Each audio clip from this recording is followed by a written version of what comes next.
कल की क्लास में हम लोग बौद्ध धर्म के संस्थापक महात्मा बुद्ध, जिन्हें गौतम बुद्ध के नाम से भी जानते हैं, उनके जीवन चरित्र और उनके उपदेशों के बारे में जाना था। उनके सिद्धांतों को हमने क्या किया था, जाना था। आज की क्लास में फिर 4 टॉपिक पर हम लोग चर्चा करेंगे। सबसे पहला बौद्ध दर्शन को जानेंगे। बौद्ध दर्शन के बाद हम लोग बौद्ध संघ का जो विभाजन हुआ उसके बारे में चर्चा करेंगे, और बौद्ध धर्म से जुड़ा हुआ जो स्थल है स्तूप, उसके बारे में हम लोग चर्चा करेंगे। तो सबसे पहला आज का मेरा टॉपिक होगा बौद्ध दर्शन।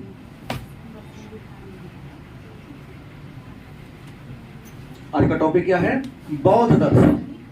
अब कहीं कहेंगे कि बौद्ध दर्शन का मतलब क्या होता है, तो दर्शन का मतलब होता है आदर्श। मतलब हर धर्म का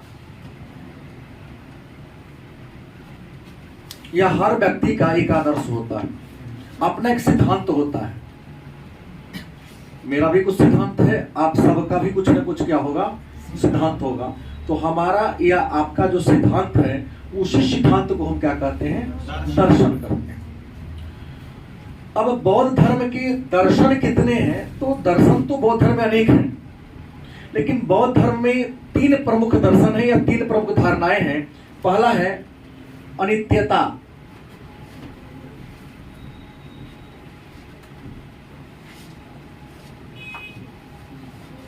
बौद्ध धर्म में जो सबसे महत्वपूर्ण दर्शन है उसका नाम क्या है? अनित्यता।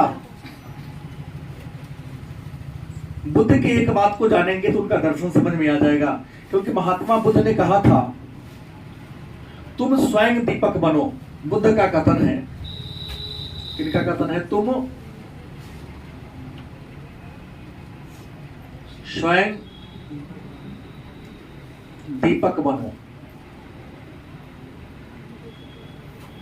तुम मतलब अपने शिष्यों को उन्होंने कहा, अपने आप के लिए। स्वयं मतलब अपने आप के लिए। दीपक प्रकाश का स्रोत है, और जहां प्रकाश होगा जीवन में जटिलता कभी नहीं आएगी। और जब प्रकाश तुम्हारे अंदर होगा तब कभी भी तुम बुराई के पीछे नहीं भागोगे। स्वयं पर विश्वास करो, स्वयं पर विश्वास करो। तुम क्या बनो? स्वयं दीपक बनो। स्वयं पर क्या करो? विश्वास करो। बाहरी स्रोत की सहायता पर निर्भर न बनो। बहुत महत्वपूर्ण बात है। जो व्यक्ति इस वाक्य को, महान दार्शनिक, महान विचारक महात्मा बुद्ध की इस बात को अपने जीवन में ढाल लेगा, जीवन में असफल कभी नहीं होगा वो। तुम स्वयं दीपक बनो मतलब अपने रास्ता स्वयं ढूंढो, अपना प्रकाश स्वयं, अपने आप को स्वयं प्रकाशित करो, स्वयं पर विश्वास करो। क्योंकि बगल वाला आदमी पर विश्वास करोगे, हो सकता है कि वो भरोसा आपका तोड़ देगा। जिस कामना के लिए आप उसके पास गए हैं, आपका अनुसार वो काम नहीं करेगा। और बाहरी स्रोत हो सकता है, आपके घर के भी लोग हो सकता है, पड़ोसी भी हो सकता है, रिश्तेदार भी हो सकता है। विश्वास, सहायता पर निर्भर ना करो, क्योंकि सहायता पर निर्भर रहेंगे तो कई बार अगर इग्नोर कर देगा तो आपका काम क्या हो जाएगा? खराब हो जाएगा। जैसे विद्यार्थी परीक्षा में एग्जाम देने जाता है, ठीक है, उदाहरण में अमर का ही ले रहा हूं। इसने लास्ट में मेहनत किया, सफलता मिली। इसका जो भाई अमित है उसने मेहनत नहीं किया, किसी दिन उसने 5 प्रश्न का उत्तर नहीं लिखा। भाग्यशाली था कि इसके बगल में क्या हो गया, उसका पड़ गया। ये प्रथम स्थान लाया तो खींच खाच को भी एकदम स्कोरिंग ठीक है, 300 का पूरा है, टिक गया। अगर अमर के बगल में उसका सीट नहीं पड़ता तो क्या होता? पास तो होता, सेकेंड होता या फेल भी हो जाता, प्रथम नहीं आता। बाहरी स्रोत की सहायता पर निर्भर न बनो। कि हम पढ़ेंगे नहीं, मेरा दोस्त तो बहुत विद्वान है, ये कर देगा। सुभाष चंद्र बोस ने इसी बात को कहा था कि किराए की लाठी पर भरोसा नहीं करो, क्या पता कब काम दे, कब आपका साथ छोड़ दे। अपने बलवान बनो। कोई रास्ता में पीट रहा है, कहोगे हमारे भैया तो बहुत पहलवान है, आपको आके पीटेगा, अभी तो तू पिटा रहा है, भैया आएंगे तब ना। तो खुद की सहायता करो। तो बौद्ध धर्म, महात्मा बुद्ध ने ये महत्वपूर्ण बात कही थी। इसी से 3 बातें आती हैं। पहला, अनित्यता। याद रखिएगा, बात गीता में भी लिखा है। बात यहां चेंज है कि परिवर्तन ही संसार का नियम है कि नहीं? अब इसका शकल या आपका शकल या मेरा शकल अलग है। मैं 20 वर्षों के बाद अगर रहा, क्योंकि सृष्टि नश्वर है, इंसान नश्वर है, स्थिर कुछ भी नहीं है। क्या पता अभी है 2 घंटा के बाद रहे या ना रहे, या हो सकता 20 वर्ष के बाद भी रहेंगे। लेकिन जैसा आज मेरा चेहरा है वैसा बाद में नहीं रहेगा। तो अनित्यता का मतलब ये हो गया कि जो वस्तु जिस रूप में है उसी रूप में वह चिरकाल तक विद्यमान नहीं रहेगी। आप अभी यंग हैं, प्रौढ़ बनेंगे, वृद्ध बनेंगे, और एक समय आएगा नाम आपका रहेगा लेकिन आपका बॉडी नहीं रहेगा। और बुद्ध ने कहा कि जब सृष्टि ही परिवर्तनशील है, हर चीज नश्वर है, तो जीवन में सुखी रहना था, किसी से प्रेम मत करो। सुंदर शरीर इसे प्रेम करने की जरूरत नहीं है।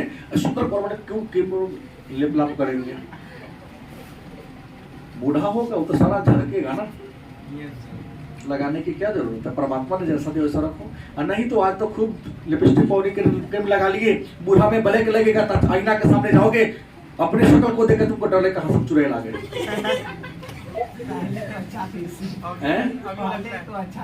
पहले थे तो क्या थे?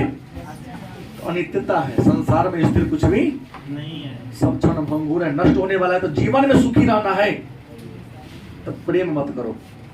माने प्रीति ही दुख का मूल कारण है। प्रीति माने लगाओ। प्रीति का मतलब क्या होता है? अच्छा, नाम उसका पकड़ा गया।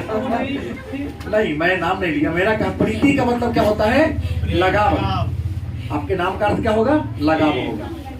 तो अनित्यता रहना है। दूसरा इनका दर्शन है अनात्म। दूसरा क्या है? अनात्म। अब कहोगे अनात्म का मतलब क्या होता है, या अनात्म क्या है? तो बुद्ध ने अनात्म की शिक्षा दी। वो कहता है ना कि आत्मा क्या है? अमर है। शरीर हमारा नश्वर है, लेकिन आत्मा क्या है?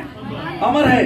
शरीर नष्ट हो जाता है, जैसे मेरा शर्ट पुराना हो जाएगा, मैं इसको त्याग दूंगा, नया शर्ट अपने शरीर की शोभा को या ढकने के लिए पहन लूंगा। लेकिन बुद्ध ने कहा कि नहीं, आत्मा भी अमर। अनात्म का मतलब होता है कि आत्मा में भी बुद्ध का भरोसा नहीं था। इनका मानना था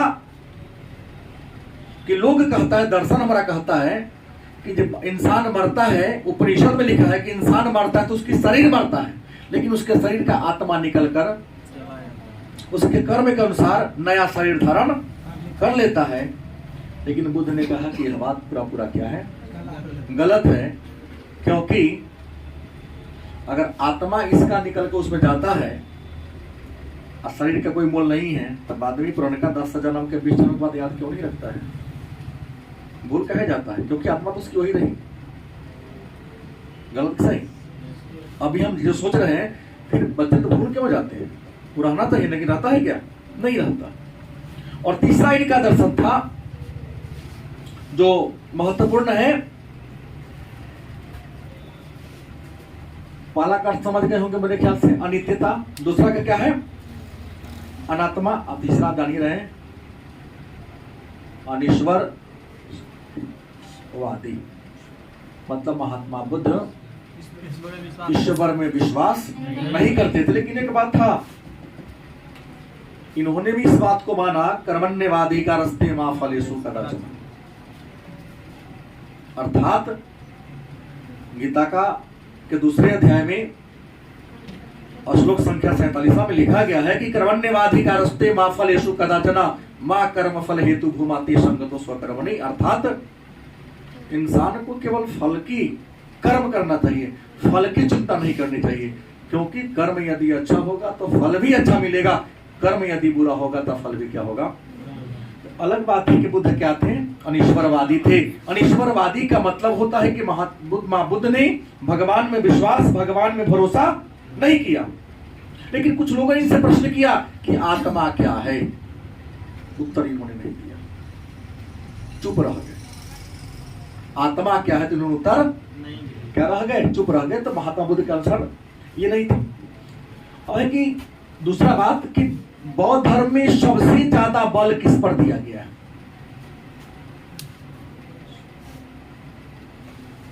बौद्ध धर्म में सबसे ज्यादा किस पर बल देने की बात की गई है? तो बुद्ध ने सबसे ज्यादा बल दिया है निर्वाण पर। कि महात्मा बुद्ध ने कहा कि अन्य चीज सच्चाई हो या ना हो, लेकिन मृत्यु क्या है, क्योंकि जो जन्म लिया है वो क्या होगा, सबसे अच्छा ज्यादा जोर किस पर दिया, निर्वाण पर दिया। और कहोगे कि निर्वाण का अर्थ क्या होता है? तो निर्वाण का अर्थ उन्होंने कहा कि दीपक का बुझ जाना, दीपक का। हम कहेंगे कि दीपक का बुझ जाना निर्वाण का मतलब हुआ, लेकिन इसका अर्थ समझे नहीं। दीपक जैसे बल्ब जल रहा है, पूरे कमरा में क्या है, प्रकाश है, बल्ब को ऑफ करेंगे क्या हो जाएगा। तो निर्वाण दीपक का मतलब दीपक जल रहा है मतलब जीवन है, दीपक बुझा मतलब क्या हो गया, अंधेरा हुआ मतलब जीवन का क्या हो गया, अंत हो गया।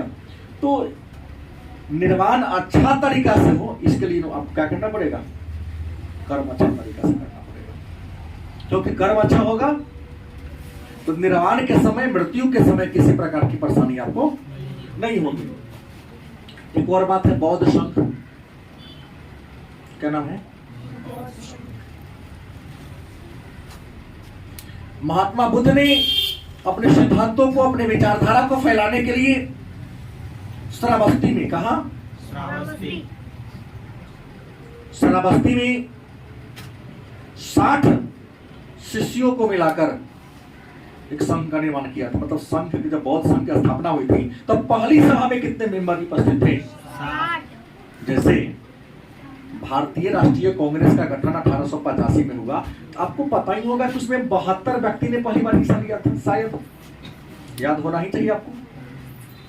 1885 में जब भारतीय राष्ट्रीय कांग्रेस की स्थापना हुई, होना तो पूना में था, पहले एक बीमारी फैल गई नहीं, तो मुंबई में जगह स्थानांतरित करना पड़ा, तो 72 मेंबर इकट्ठा हुए। तो जब श्रावस्ती में महात्मा बुद्ध ने बौद्ध संघ की स्थापना किया तो पहले मीटिंग में कितने लोगों ने हिस्सा लिया था, ये भाग लिया था,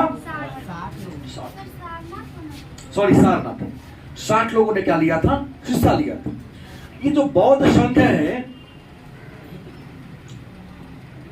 संघ में 2 प्रकार के लोग होते हैं। बौद्ध संघ में कितने प्रकार के लोग थे, एक कौन थे, भिक्षु, क्या नाम था, और दूसरा कौन था, श्रावक। बंटवारा फिर करूंगा मैं आपको। बौद्ध संघ में कहा जाए सही में तो संघ में कितने प्रकार के लोग थे, 2 प्रकार के लोग थे। आपको समझने के लिए दोनों को अगर मिटा दें तो यहां हम सीधा लिखते उपासक, ये ज्यादा अच्छा रहेगा और समझ में आएगा, क्योंकि इसका बंटवारा करेंगे तो क्लियर होगा। पहला कौन होगा, उपासक, और दूसरा क्या होगा, सामान्य। बौद्ध संघ में कितने प्रकार के व्यक्ति शामिल थे, 2 प्रकार के व्यक्ति शामिल थे। पहला कौन थे, जिसका काम कुछ नहीं, जैसे बाबा लोग मंदिर में कुछ काम नहीं है, भगवान का आराधना करना, खेती गृहस्थी से कोई मतलब नहीं है, इनका खेती बाड़ी भी राम नाम है। नहीं, सोचते कि जितना घंटा हम अपने परमात्मा का नाम ले ले हम जीवन में सफल हो जाएंगे। 1 घंटा लेट खाएंगे कोई बात नहीं है, जैसे एक अच्छा विद्यार्थी लक्षण हो, 1 घंटा बाद खाएंगे लेकिन याद कर लेते हैं। तो संत फकीरों के लिए अपना परमात्मा श्रेष्ठ होता है। उपासक उसे कहते हैं जिसके जीवन का अंतिम लक्ष्य उपासना करना, अपने परमात्मा का गुणगान करना। सामान्य वो है तो पहले अपने जीवन वाला काम कर लेगा, समय बचेगा तब राम नाम करेगा, जैसा हम लोग हैं सामान्य है। उपासक 2 प्रकार के थे, पहला भिक्षुक, दूसरा भिक्षुनी।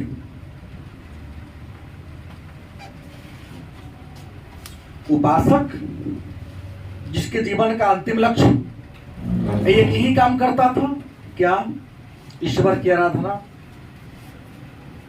उपासक दो भाग में बट गया, एक बन गया भिक्षु, माने पुरुष, मेल, सॉरी फीमेल, और यहाँ क्या हो गया? मेल। कोई बात नहीं है, मैंने कहा भिक्षु नहीं। मतलब बौद्ध धर्म में उस व्यक्ति को भिक्षु नहीं कहा जाता जो विवाह कभी नहीं जीवन में किया ही नहीं, ब्रह्मचर्य को स्वीकार कर लिया, आजीवन ब्रह्मचर्य को स्वीकार धारण करके संघ में शामिल हो गई और अपने धर्म का क्या किया? प्रचार प्रसार किया। उस महिला को क्या कहेंगे? और भिक्षुक पुरुष को कहते हैं जो शादी विवाह नहीं करेगा, आजीवन धर्म का प्रचार प्रसार करेगा लेकिन शादी विवाह क्या कहेंगे? भिक्षुक। माने बौद्ध धर्म में जो साधु होते हैं उपासना के दो प्रकार के, एक महिला, एक महिला को, पुरुष को क्या रहेगा? कहेगा सर भिक्षु भिक्षु नहीं कहे ना रख दिए। तो इनके भिक्षा मांग के ही जीवनयापन करना था, खेती बाड़ी लोग नहीं करते थे, भिक्षा मांगते थे, उसी को बनाते खाते थे और जीवन को आगे बढ़ाते थे। तो भिक्षा मांग कर ही अपना जीवन यापन करते थे, अपना परवरिश करते थे, तो नाम पड़ गया पुरुष को भिक्षुक, महिला को। लेकिन यहाँ नियम था भिक्षा मांगने का भी, शर्त था, जान लो, बता दिया हूं आपको कि नियम था 5 दरवाजे पर ही भिक्षा मांगने जाना है। आज के भिखारियों की तरह व्यवसाय है, अभी तो क्या है? व्यवसाय चला हुआ है, गौशाला से मांगना शुरू करेगा, पूरा राजोपट डुमरा होते हुए, उधर से मेहसौल होते हुए, मेन रोड होते हुए, राजो पर ये चकमा होते हुए चुनाव न चल जाएगा, पनौड़ा अगर तो पनौड़ा चल जाएगा, और ना दीजिएगा तो अगला ही तुम्हारे के 5 और भिखारी को लेके आएगा, ये नहीं दिया तो हंगामा करेगा। सही बोलता है कि दुकानदार हमको कहा खूब बदमाशी करता है। इसलिए तो मैंने कहा कि आने वाले दिनों में देर नहीं है, बिहार सरकार वैकेंसी निकालती है, इतने शिक्षकों का पद खाली है, अब वैकेंसी आएगा।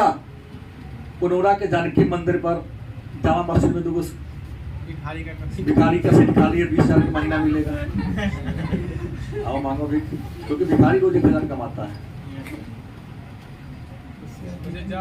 दादी कमा लेता है। तब तो कई पेपर में आता है, न्यूज में आता है, अपने 5 स्टार होटल खोल दिया और आगे भीख मांगता, कहता मेरा निजी खानदानी व्यवसाय के ना।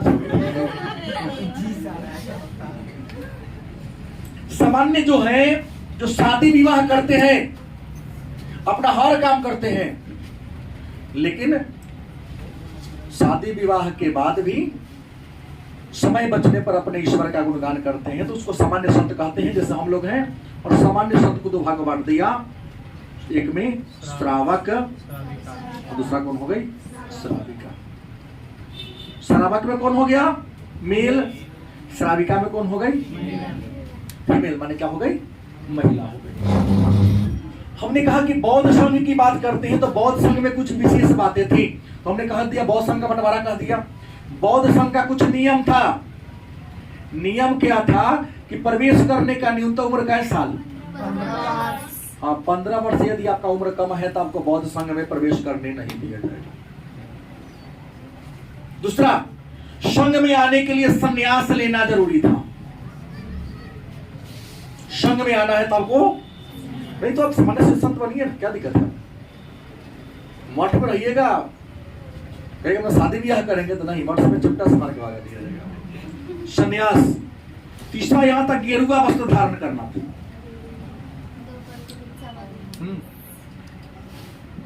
भिक्षा मांगना था, नियम था। सुबह उठो, नित्य क्रिया कर्म करो, 5 दरवाजे पर जाओ, लेकिन उनमें नियम था 5 पर, मैंने नहीं रोक दिया हुए। हाँ, नॉर्मल बात आ गई है।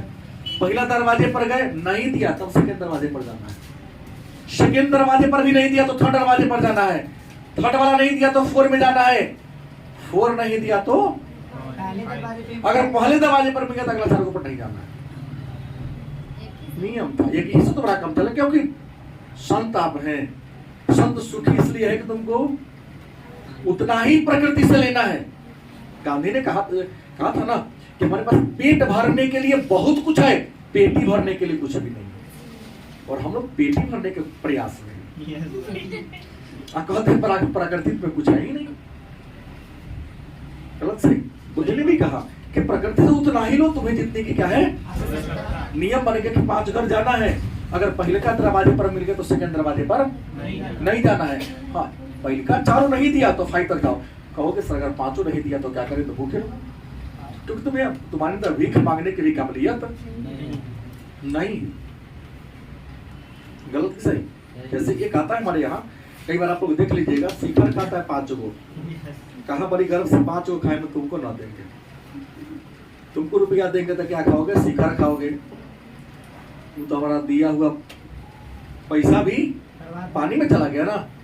तुम भूखा नहीं हो, तुम तो शराब पीने के लिए भीख मांगता है। वो कहता है हम तो खाते हैं, मैं उसको नहीं दे, पहले भी 2 बार भगवान के नाम पर मांगा, दे दिए। तो भिक्षा मांग के जीवन चलाना था। और भी इसका नियम था, कौन शामिल नहीं होगा, मतलब नहीं कौन रहेगा संघ में, चोर को नहीं रखा जाएगा, नियम था। जो चोर होगा उसे नहीं रखा जाएगा संघ में, हत्यारा को नहीं रखा जाएगा, राजा के सेवक को नहीं रखा जाएगा, ऋणी को नहीं रखा जाएगा, या किसी से कर्ज ले लिए हैं, सधाएगा कौन, गलत सही। तो जो चोर होगा संघ में नहीं रखा जाता था, हत्यारा को संघ में नहीं रखा जाता था, राजा का सेवक माने दास को नहीं रखा जाता था, ऋणी को नहीं रखा जाता था, और छूत रोगी को, रोगी कोरोना जैसे तेरा बीमारी हो उसे नहीं रखा जाएगा। क्यों, क्या पता आएगा तो सबको पटा देगा। तो छूत रोग से ग्रसित व्यक्ति को भी संघ में रखा नहीं जाता, हाँ कहीं को नहीं रखा जाएगा।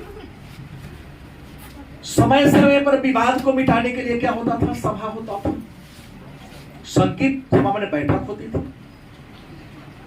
गलत सही। संघ में किसी प्रकार का अगर बात हो, विवाद हो जाए या कुछ नया करना हो तो क्या होती थी, सभा होती थी। और संघ की जो सभा थी इसका गठन गणतंत्रात्मक,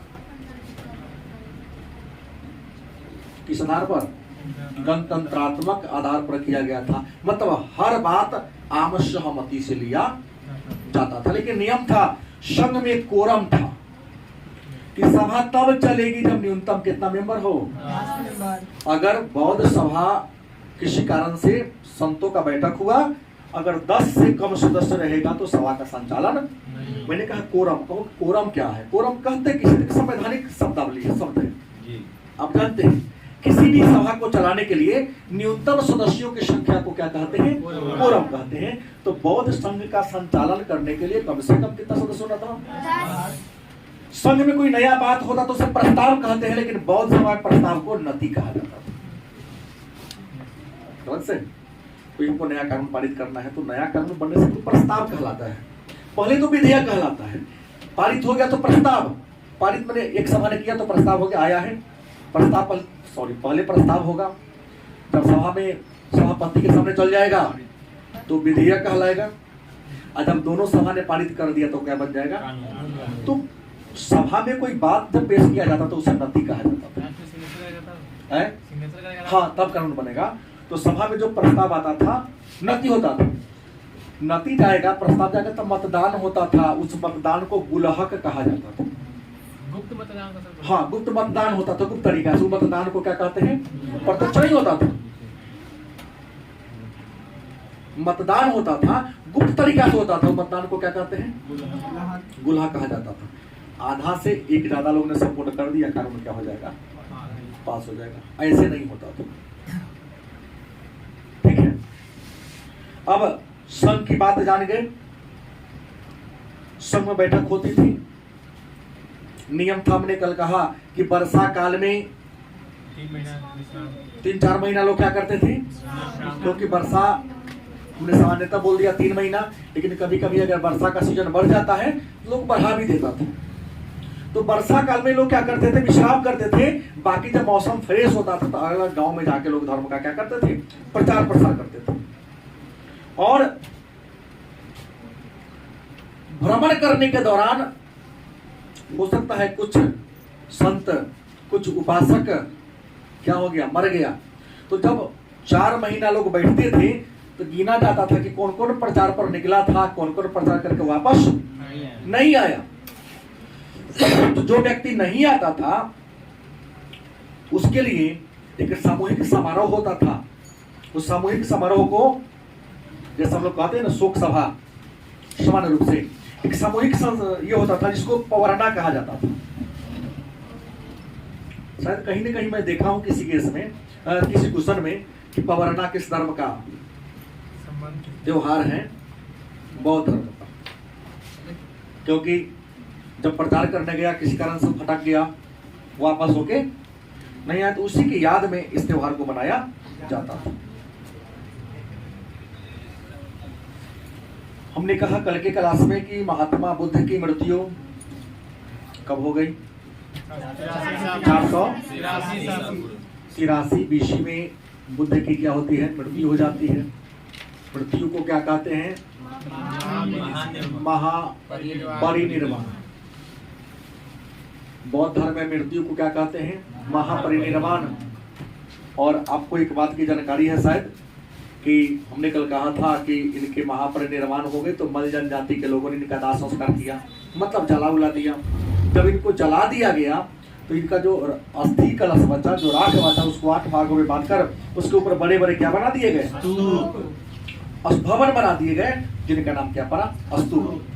स्तूप की चर्चा तो बाद में करेंगे, सबसे हम पहले बौद्ध सभा के बारे में चर्चा करते हैं।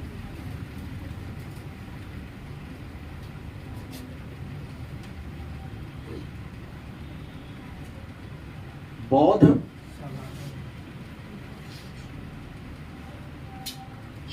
सभा को संगीति भी कहते हैं। क्या कहते हैं? बौद्ध सभा या बौद्ध संगीति। महात्मा बुद्ध का जब महापरिनिर्वाण हो गया, तब उनकी क्या हो गई? मृत्यु हो गई। तो उनके मरने के बाद उनके विचारों को, उनके उपदेशों को, उनके दर्शनों को संकलित करने के लिए, इकट्ठा करने के लिए बौद्ध धर्म के संतों ने या समकालीन शासकों ने क्या बुलाई? सभा बुलाई, संतों की बैठक बुलाई। संतों की इस बैठक को बौद्ध धर्म, चूंकि बौद्ध धर्म से था तो हम कहते बौद्ध सभा। चूंकि संतों की समूह होती थी तो नाम पड़ दिया बौद्ध संगीति। और आपको पता है कि बौद्ध धर्म में कुल मिलाकर कितनी बार संगीति हुई है? आप जो पढ़े हैं उसके अनुसार 4 बार संगीति हुई है। लेकिन इसके बाद भी हुआ है, लेकिन सभा उसको ना करके अन्य नाम दिया गया है। लेकिन हम जहां टॉपिक पढ़ते हैं वहां पर बौद्ध धर्म की 4 सभा बुलाई गई। पहली सभा आपको पता है कि 483 BC में। दूसरी सभा 100 वर्ष बाद 383 BC में। तीसरी सभा 250 BC में। और चौथी सभा 97 ईस्वी। इसको हम लोग प्रथम शताब्दी कहते हैं। ईस्वी कनिष्क के काल में हुआ था। आप जानबे करते, कनिष्क राजा बना 78 ईस्वी में और 101 ईस्वी तक उसका राज था। हमने पढ़ा है पुस्तक में 97 ईस्वी में लिख देते कंफ्यूजन के लिए। प्रथम शताब्दी ईस्वी में हमने बोला, आप ईसा पूर्व कहां चले गए? प्रथम शताब्दी ईस्वी में पहली बौद्ध सभा की बात करते हैं। हमने कहा पहली, दूसरी, तीसरी, चौथी। पहली बौद्ध सभा बिहार में हुई थी। दूसरी बौद्ध सभा भी बिहार में हुई थी। तीसरी बौद्ध सभा भी बिहार में हुई थी। चौथी सभा हाँ जम्मू कश्मीर।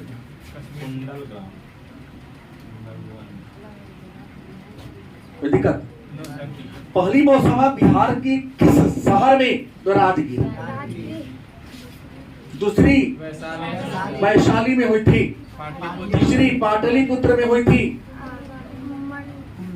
और कुंडल में हुई थी। राजगीर के जिस गुफा में हुई थी उस गुफा का नाम था सप्तपर्णी गुफा। वैशाली के चुलबा गांव में, यहाँ तो पाटलिपुत्र ही है और यहाँ कुंडल ऑलरेडी हो गया। अगर राजा वंश की बात करें तो यहाँ पर हर्यक वंश के काल में हुआ था। राजा का नाम क्या था? अजात शत्रु। दूसरी बौद्ध सभा नागवंश के काल में हुई थी, काला अशोक। राजा का नाम था कालाशोक। तीसरी बौद्ध सभा मौर्य वंश के काल में हुई थी, राजा कौन था? अशोक। अशोक। चौथी बौद्ध सभा कुषाण वंश के काल में हुई थी, राजा कौन था? कनिष्क। हर सभा का एक संचालक होता है, मतलब एक सभापति होता है। बिना सभापति के सभा का संचालन नहीं होगा। तो पहली बौद्ध सभा जो बुलाया गया था, इस पहली बौद्ध सभा को जिस व्यक्ति ने बुलाया था, उस व्यक्ति का नाम था महाकश्यप। पहली बौद्ध सभा कौन बुलाया था? क्योंकि महाकश्यप ने बुलाया था, तो महाकश्यप को ही पहली बौद्ध सभा का क्या बना दिया गया? यही बुलाने शब्द का प्रयोग मैं किया हूं, अन्य किसी में बुलाने के शब्द का प्रयोग मैं नहीं करूंगा, क्योंकि यहां सभा बुलाने का उद्देश्य कुछ अन्य था, लेकिन ये जो 3 सभा हुई, इसका उद्देश्य क्या था? कुछ अलग था। तो पहली बौद्ध सभा 483 ईसा पूर्व में हुआ। इसका मतलब महात्मा बुद्ध उसी साल मरे।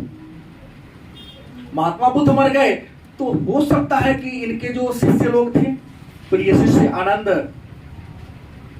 थे ना, सबसे प्रिय शिष्य कौन थे? और संघ में प्रवेश करने वाली पहली महिला प्रजापति गौतमी। बुद्ध ने अपने प्रिय शिष्य आनंद के कहने पर इस संघ में महिलाओं को प्रवेश दिया था, लेकिन बुद्ध ने संघ में महिलाओं के प्रवेश के पक्ष में थे ही नहीं। उन्होंने कहा था कि न महिला प्रवेश करेगी तो हजारों साल धर्म चलेगा, लेकिन आनंद मैं तुमको विश्वास दिलाता हूं कि महिला के प्रवेश करने पर 500 वर्ष भी धर्म नहीं चलेगा। वही हुआ, बोले हुआ। तो बुद्ध ने कहा था, क्योंकि बुद्ध संघ में महिलाओं के प्रवेश के विरोधी थे। आनंद के कहने पर हालांकि प्रवेश भी दिया था, किसे? अपनी माता को, जिसने पालने वाली माता को, जिसने उनका पालन पोषण किया था। उन्हें पाली भाषा में उपदेश दिया था, क्योंकि बौद्ध पाली साहित्य पूछेगा तो बौद्ध धर्म की किताब लिखिएगा। पाली साहित्य का मतलब ही होता है कि बौद्ध धर्म का साहित्य, क्योंकि महात्मा बुद्ध ने पाली भाषा में क्या दिया था? तो अगर आपसे पूछे कुछ पाली साहित्यों का नाम बताइए तो कंफ्यूज नहीं होना है, क्योंकि महात्मा बुद्ध ने किस भाषा में उपदेश दिया? तो जातक पिटक लिखेगा चलेगा, क्योंकि सारे पाली भाषा में लिखा गया पुस्तक है। तो महाकश्यप ने बुलाया था। क्यों बुलाया था? मरे तुरंत सभा क्यों बुलाई गई? तो सभी जो शिष्य थे इनके, ये सब थोड़ा परेशान हो गया था कि अब हमारा आगे कैसे बढ़ेगा। जैसे मान लो अचानक कोई परिवार हो, परिवार का जो मेन पीढ़ी हो, मेन जो हरीर की हड्डी वही टूट जाए, कमा के कौन खिलाएगा? समस्या ये उत्पन्न हो गई थी कि किसी को पता नहीं था कि 80 साल में ही मर जाएंगे, क्योंकि सादा जीवन उच्च विचार वाले लोग थे, सात्विक जीवन जी रहे थे, अचानक मर गए। किसी को अपना पूरा सिद्धांत तो नहीं दिए थे, कहो नहीं किया पूरा बात। तो महाकश्यप ने इसी विषम परिस्थिति में बुलाया कि सभी उनका शिष्य इकट्ठा हो, क्योंकि एक साथ 10 साल किसी के साथ सुना रहे तो, लेकिन तुम्हारे साथ भी रहे हैं, तुम्हारे साथ भी रहे, तुम्हारे साथ भी, तो उनके बारे में कुछ ना कुछ सब क्या करता है? जानता है। तो उन्होंने, उनका आदर्श क्या था, उनका व्यक्तित्व कैसा था, वो क्या चाहते थे, समाज में क्या करो, कहो, रखो, और रखकर उनके विचारों को, उनके सिद्धांतों को क्या किया जाए? लिखा जाए।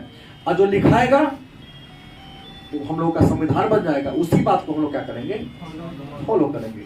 तो महात्मा बुद्ध के विचारों को, उनके आदर्शों को, उनके सिद्धांतों को संकलित करने के लिए सभा बुलाई थी, क्योंकि जब सभा बुलाएंगे, किताब लिखा जाएगा, तो संघ की जो पवित्रता है वो क्या रहेगी?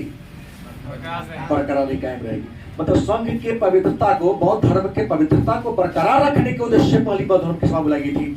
और इसमें नाम सुने होंगे आनंद और उपाली, ये भी बुद्ध के शिष्य थे, ये भी प्रिय शिष्य थे।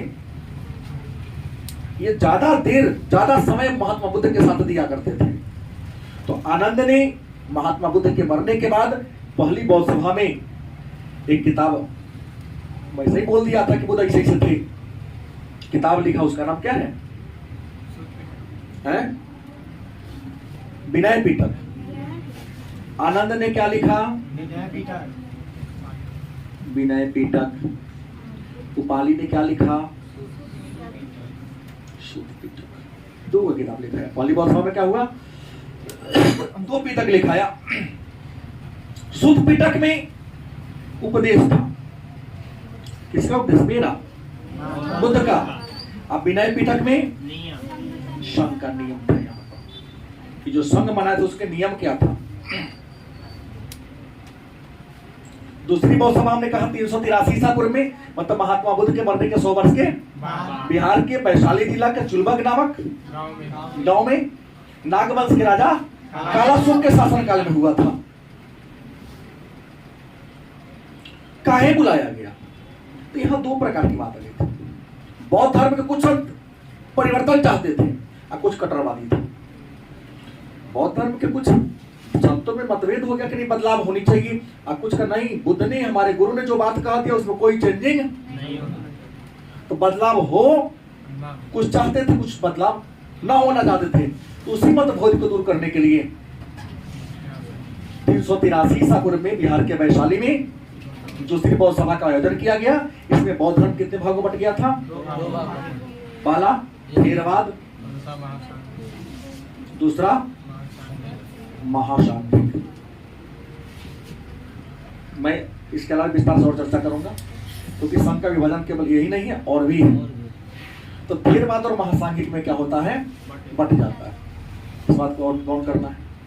तीसरी बौद्ध सभा बिहार के 250 ईसा पूर्व में बिहार के पाटलिपुत्र में मौर्य वंश के राजा अशोक के काल में हुई थी।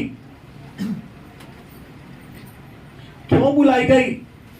तो धर्म का सही पहचान।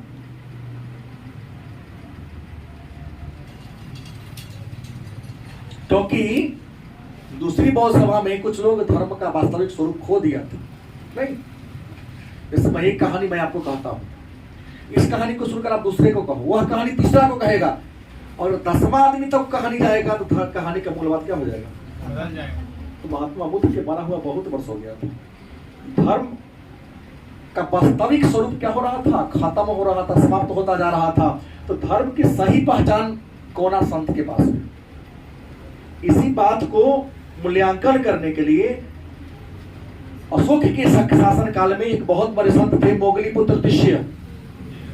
मोगली पुत्र तिष्य, इन्हीं की अध्यक्षता में कि पहचानना था कि रियल में बौद्ध धर्म का सच्चा साधक कौन है। सच्चे साधकों की पहचान करने के लिए सभा बुलाई गई थी।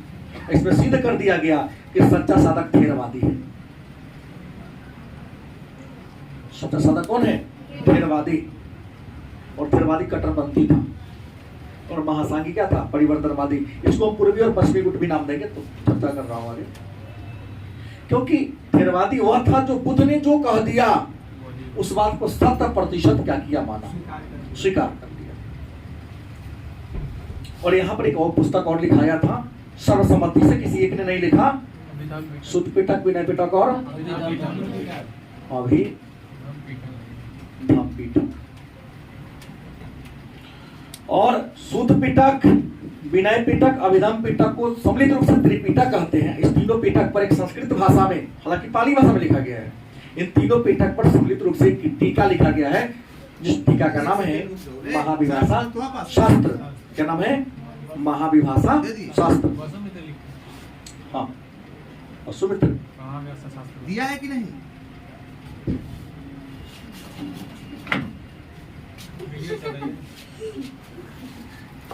चौथी बौद्ध सभा की बात करते हैं। चौथी बौद्ध सभा मतलब महात्मा बुद्ध के मरने के लगभग 500 वर्ष, 400 वर्ष के बाद, 500 वर्ष ले सकता, 500 वर्ष के बाद प्रथम शताब्दी ईस्वी में 97 ईस्वी में जम्मू कश्मीर के कुंडल वन में कुषाण वंश के राजा कनिष्क के शासन काल में हुआ था। अध्यक्ष कौन थे? वसुमित्र अध्यक्ष थे, और अश्वघोष इसके सहायक थे, उपाध्यक्ष थे। यहाँ सबकामी में लिखना भूल गया, जान रहे कि दूसरे के कौन थे, सबकामी या सर्वकामी। वसुमित्र की अध्यक्षता में हुई थी। उनके सहयोगी बने उपाध्यक्ष अश्वघोष थे। चौथी बौद्ध सभा बुलाने का उद्देश्य विवाद को दूर करना था, क्योंकि बौद्ध धर्म के जो संघ में विवाद आ गया था। संघ में क्या आ गया था? भिक्षुओं के बीच विवाद पैदा हो गया, तो उस विवाद को दूर करने के लिए, उस कलह को दूर करने के लिए सभा बुलाई गई थी। और इस बौद्ध सभा में कलह दूर तो नहीं हुआ, लेकिन बौद्ध संघ दो गुट में बट गया। एक का नाम पड़ गया हीनयान, दूसरे का नाम पड़ गया महायान। या हीनयान भी कह सकते हैं परंपरावादी था, और महायान क्या था? परंपरावादी नहीं था, परिवर्तनवादी था, बदलाववादी था। क्योंकि हीनयान सिद्धांतों को माना, महायान मूर्ति पूजा करना शुरू कर दिया। अब इस बात को जान गए तो हमने तो चारों संगीति को जाना, लेकिन बौद्ध संघ का विभाजन जो हुआ है उसको थोड़ा विस्तार से जान लें।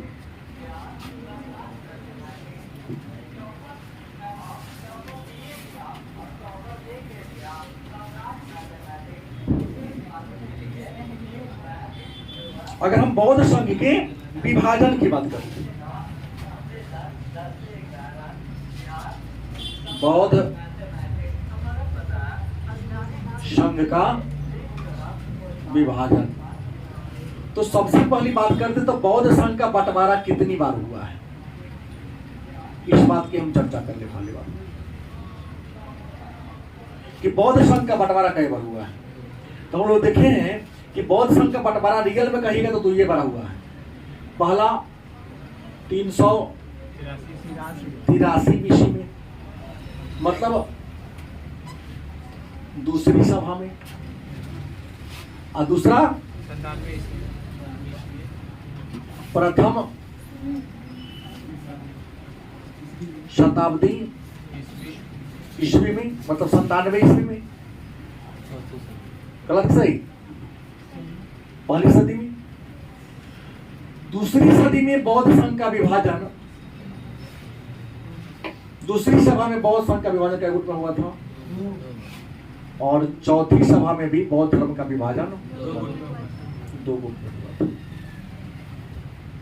यही ना पढ़े हम लोग कि पहली बौद्ध सभा में तो किताब लिखाया, लेकिन दूसरी बौद्ध सभा में क्या हुआ? विवाद था, दूर करने के लिए आया, तो विवाद तो दूर नहीं हुआ, संघ ही बट गया। तो बौद्ध संघ पहली सभा में 2 भागों में बट गया। एक का नाम क्या है? अस्थाविर। दूसरे का नाम क्या था? महासांघिक। पहला कौन था? अस्थाविर। दूसरे का नाम क्या था? महासांघिक। अस्थाविर को थेरवादी भी कहते हैं। अस्थाविर का नाम क्या है? थेरवादी। इसका अन्य नाम है पश्चिमी गुट।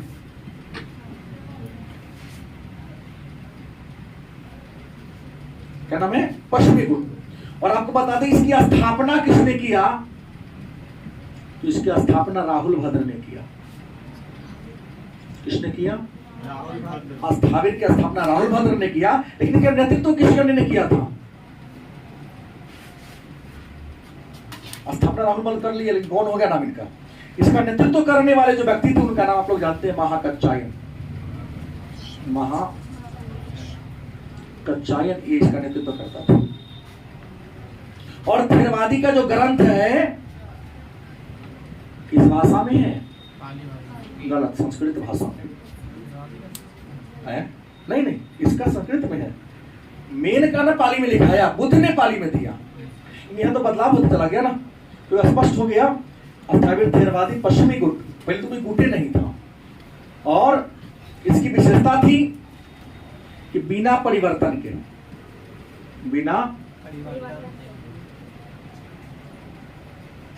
विनय पीठक को मान लिया।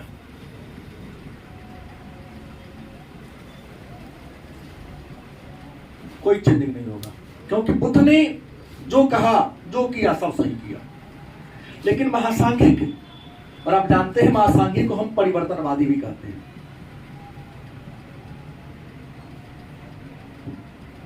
क्या कहते हैं? और ये पूर्वी पश्चिमी गुट है तो क्या होगा? पूर्वी गुट होगा। कौन होगा? पूर्वी गुट होगा। और आपको बता दें स्थापना महाकश्यप ने किया। इसकी स्थापना किसने किया? या महाकच्चायन, राहुल भद्र है। महाकश्यप ने इसकी क्या किया था? स्थापना किया था। इसके जो ग्रंथ हैं, इसके जो ग्रंथ मतलब प्राकृत भाषा में, किस भाषा में है? और प्राकृत भाषा में महावीर स्वामी उपदेश दिए थे। इसके ग्रंथ किस भाषा में है? प्राकृत भाषा में है।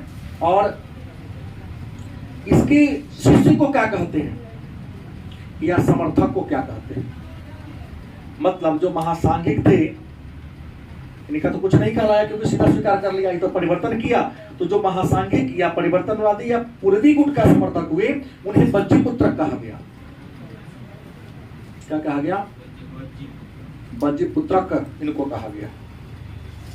और क्यों कहा गया? तो परिवर्तन के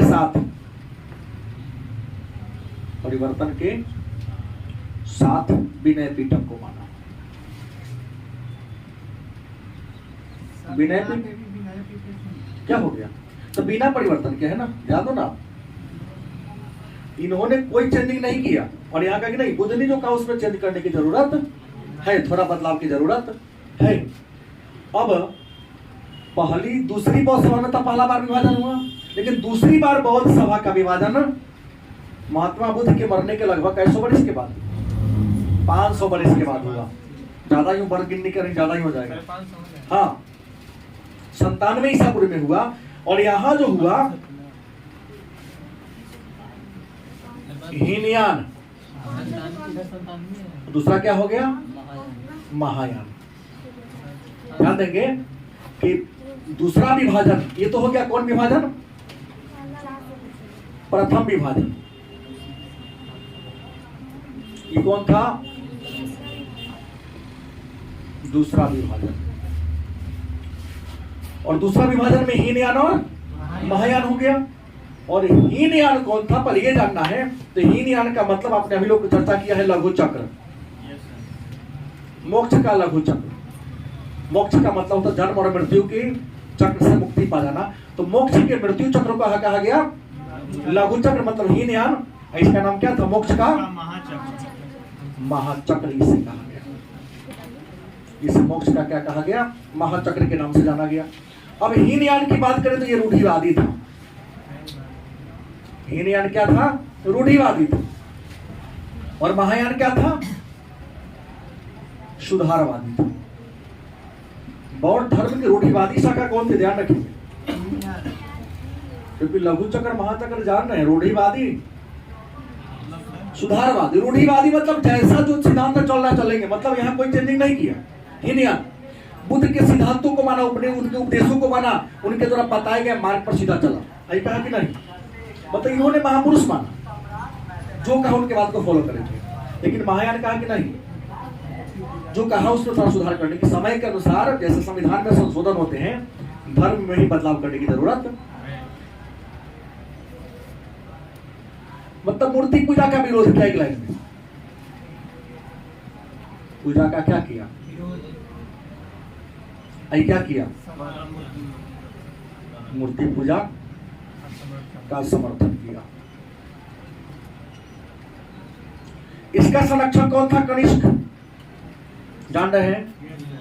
महायान का संरक्षक कौन था? और इसका अशोक। क्योंकि मूर्ति कनिष्क के काल में ही बनी, 12वीं में पढ़ाया हूं। और यहां पर इसका कौन था? अशोक था। आपको बता दें कि हीनयान का पुस्तक पाली भाषा में, याद रखेंगे। हीनयान की जो पुस्तक है कौन भाषा में है? और महायान की पुस्तक कौन भाषा में है? संस्कृत भाषा में। बात समझ गए? ये कुछ पूछना है, बोलिए। अगर अशोक इसका मतलब संरक्षण किया तो अशोक का शासनकाल नहीं, आप वहां तक बढ़ा जाएगा। अब शासनकाल से इसको मत जोड़िए, क्योंकि अशोक ऐसा के था, इसलिए हम आपको आगे के लिए बता दिया। क्या बुझे? अशोक का नेचर ऐसा ही था, इसलिए मैंने यहाँ लिखा। या विद्वानों ने लिखा। मैं क्या लिखा? विद्वानों की बात को मैं आपको एक वर्गीकरण करके बता रहा हूँ। अब देखेंगे ये जो हीनयान और महायान है, बात समझ के बिठाओ। हीनयान और महायान भी दो भागों में बंट गया।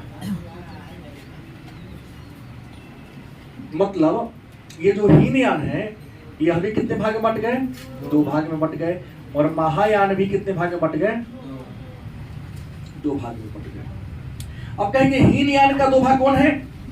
तो पहला है हीनयान का वैभाषिक। क्या हो गया? वैभाषिक। और दूसरा कौन है? स्वतांत्रिक।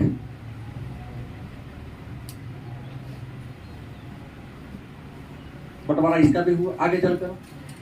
और महायान का ही बंटवारा हो गया। पहला नाम है शून्यवाद। क्या नाम है? नागार्जुन जी से जुड़ा हुआ है। शून्यवाद के अलावे इसको विज्ञानवाद भी कुछ लोग कह देते हैं, कुछ विद्वान इनको अगोचरवाद भी बुलाते हैं। और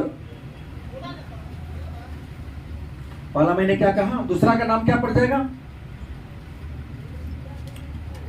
मैंने यहां गलती लिख दिया, शून्यवाद यहां होगा विज्ञानवाद। ये दो को बंटवारा हो गया। इन बंटवाराओं के अलावे बौद्ध संघ का 8वीं शताब्दी, 7वीं और 8वीं शताब्दी में एक और बार बंटवारा हुआ था, और 7वीं और 8वीं शताब्दी में एक तीसरा जो बंटवारा हुआ था, इसका नाम क्या था? वज्रयान। बौद्ध धर्म का 7वीं और 8वीं शताब्दी में एक बार क्या हुआ था? बंटवारा हुआ था, जिसका नाम क्या था? वज्रयान।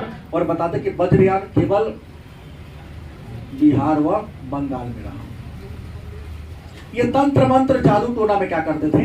भरोसा करते थे। और याद रखेंगे इसी वज्रयान का संबंध है पंचमकार से।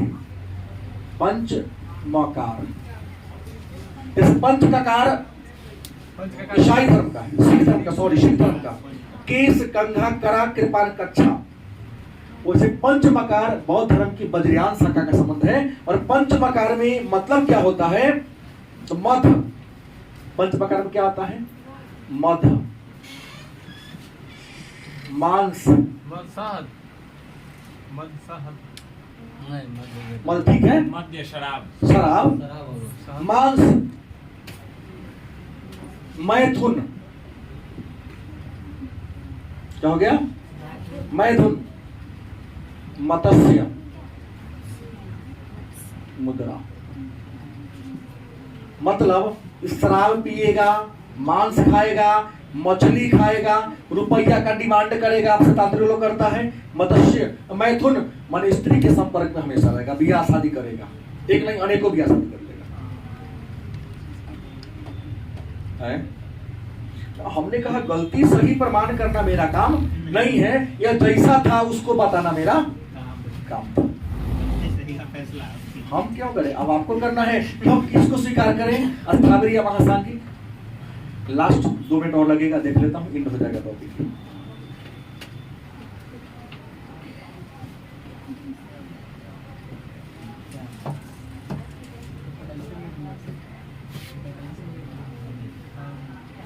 नहीं, दिक्कत क्या है कि आप लोग बहुत लेट कर लेते हैं, लेट नहीं करना चाहिए।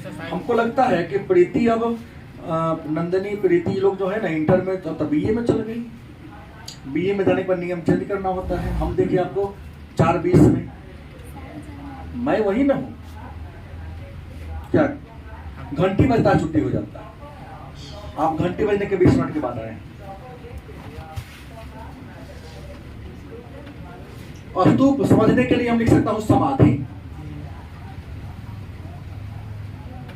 बौद्ध धर्म में मृत्यु से संबंधित स्थल को क्या कहते हैं?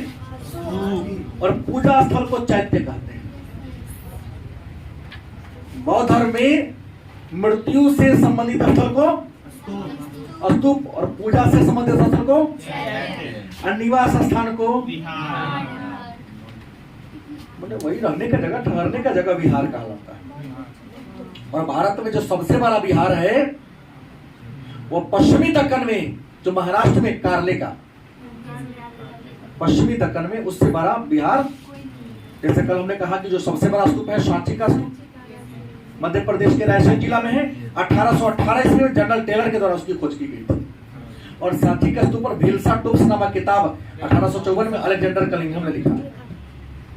तो ये स्तूप का मतलब होता है क्या? समाधि। हमने कहा कि महात्मा बुद्ध के मरने के बाद उनके शरीर को 8 भागों में क्या कर दिया? बांट दिया गया, और उसके ऊपर जो भवन बनाया गया उसी को स्तूप कहते हैं। आपको बता दें, मौर्य कला भी कई बार बीपीएससी में प्रश्न आता है, तो मैं जिस बच्चे को पढ़ाया हूं उसकी कॉपी को देखिएगा तो लगे हाँ लिखने का तरीका है। कभी दिखा सकता हूँ। सचित्र वर्णन नहीं करेंगे तो बीपी इसमें पास नहीं करेगा, चाहे मौर्य कला हो या पाल कला हो। तो हमने कहा स्तूप की बात करते हैं तो स्तूप का मतलब समाधि, स्तूप होटा बनावट की बात करते हैं कैसा होता है। तो पहली बात तो जान लें, स्तूप संस्कृत भाषा का शब्द है जिसका मतलब टीला, ढेर, चूहा। और स्तूप का उल्लेख सबसे पहले ऋग्वेद में मिलता है। ऋग्वेद में स्तूप के बारे में चर्चा है, स्तूप शब्द का उल्लेख आया है। तो स्तूप तो पहले बता दे कि एक बहुत बड़ा चबूतरा है। इस चबूतरा के ऊपर एक अर्धगोलाकार उल्टा कटोरा के समान एक संरचना होती है। संरचना को कहते हैं अंड। क्या कहते हैं? इस अंड के चारों ओर, जैसे मान लो बीच में घर है, इसके चारों ओर हम बाउंड्री घेर देते हैं। क्या कर देते हैं? बाउंड्री घेर देते हैं। इस बाउंड्री को क्या कहेंगे? अंग्रेजी में रेलिंग, हिंदी में लिख देता हूं वेदिका। क्या कहेंगे? वेदिका। जिस ऊंचाई पर ही बना है इसका नाम क्या होगा? चबूतरा। क्या नाम होगा? चबूतरा। उसके ऊपर एक चौकोर संरचना यहां दी जाती है, कुछ सामान रखने के लिए। यहाँ एक चौकोर संरचना ईंट का, जो जिसका ही बना हो, एक चौकोर ईंट का ही मान लो हमने यहाँ ईंट का बना दिया। ये जो बनाई जाती है इसका नाम है हर्मिका। क्या नाम है? हर्मिका इसका नाम है। इस हर्मिका के ऊपर एक पिलर लगा दिया जाता है। क्या लगा जाती है? पिलर लगा दिया जाता है। इस पिलर को क्या कहते हैं? यष्टि। क्या कहते हैं? यष्टि। और यष्टि में लंबा लंबा ऐसे ऐसे छड़ लगा दिया जाता है। इस छड़ को क्या कहते हैं? छत्र। क्या कहते हैं? इसमें प्रवेश करने के लिए ऊंचा ऊंचा गेट बनाया जाता है। इसमें प्रवेश करने के लिए बहुत ऊंचा ऊंचा क्या होता है? गेट बनता है। इस गेट को कहते हैं तोरण। और सांची का स्तूप पे जाके तब महिला लोग ऐसे हाथ पकड़ ले, यहाँ पत्थर की मूर्ति है, खड़ी है, उसको साल भंजिका कहते हैं। क्या कहते हैं? यहाँ कुछ महिलाओं का ऐसा ऐसा चित्र बना हुआ है जो ऐसे डाली पकड़ के क्या है, लटकी हुई है। नाम क्या है उसका? साल भंजिका। अब स्तूप के प्रकार की बात करते हैं कि स्तूप के प्रकार कितने होते हैं। स्तूप मैंने जो पढ़ा उसमें 4 प्रकार के स्तूप होता है। मैंने समाधि कितने प्रकार के, स्तूप होते कितने प्रकार? 4। पहला जो है वह है शारीरिक। पहला कौन है? शारीरिक। दूसरा परिभौतिक। भौतिक। तीसरा उद्देशिक। चौथा क्या होगा? संकल्पित। मतलब स्तूप होते कितने प्रकार के हैं? तो स्तूप 4 प्रकार के होते हैं। पहला क्या है? मतलब महात्मा बुद्ध के शरीर का जो अंग टूटा होगा, दांत टूटा, नाखून झरा, इनको रखकर जो समाधि बनाई गई, जो स्तूप बनाया गया उसे परिभौतिक। भौतिक चीज फैन के नीचे आप लोग शॉर्ट पहने हुए हैं, भौतिक चीज ना है। प्रकृति ने तो जैसा बनाया वैसा रहिएगा तो लोग पागले कहेगा, लेकिन बचपन में तो रहे। मोबाइल का यूज करते हैं, छाता का यूज करते हैं, खानाओं का यूज करते हैं, जूता चप्पल का यूज करते हैं। अब तो बहुत जरूरत है उन चीजों को। जब मर गए तो उन चीजों को उन्होंने जो कपड़ा पहना, खानाओं पहना, डंडा रखा होगा, उनको रखकर जो भवन बनाया गया उसको स्तूप को औदेशिक। कहीं जन्म लिए होंगे, जैसे लुम्बिनी में जन्म लिया, बोध गया में ज्ञान की प्राप्ति हुई, श्रावस्ती में वास की, सारनाथ में पहली बार धर्म उपदेश दिया, कुशीनगर में मरे। तो इन जगहों पर जो स्तूप बनेगा उस स्तूप को क्या कहेंगे?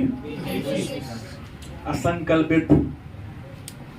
अगर कोई आप मन्नत मान दिए, हे बुद्ध भगवान मेरा अमुक कार्य पूरा हो जाएगा, हमको सरकारी नौकरी लग जाएगी, देखो स्तूप बनवा देंगे। तो मन्नत के बाद जो स्तूप बनाया जाता है उसे क्या कहते हैं? हमने कहा सबसे बड़ा स्तूप, इसकी खुदाई 1898 के द्वारा टेलर ने किया था। इस पर अलेक्जेंडर कनिंघम ने फिलसाटूप्स नामक किताब लिखी थी। इसका अंतिम बार खुदाई 1936 में हामिद अंसारी ने कराया था और यह यूनेस्को के धरोहर सूची में शामिल है 1989। ठीक है।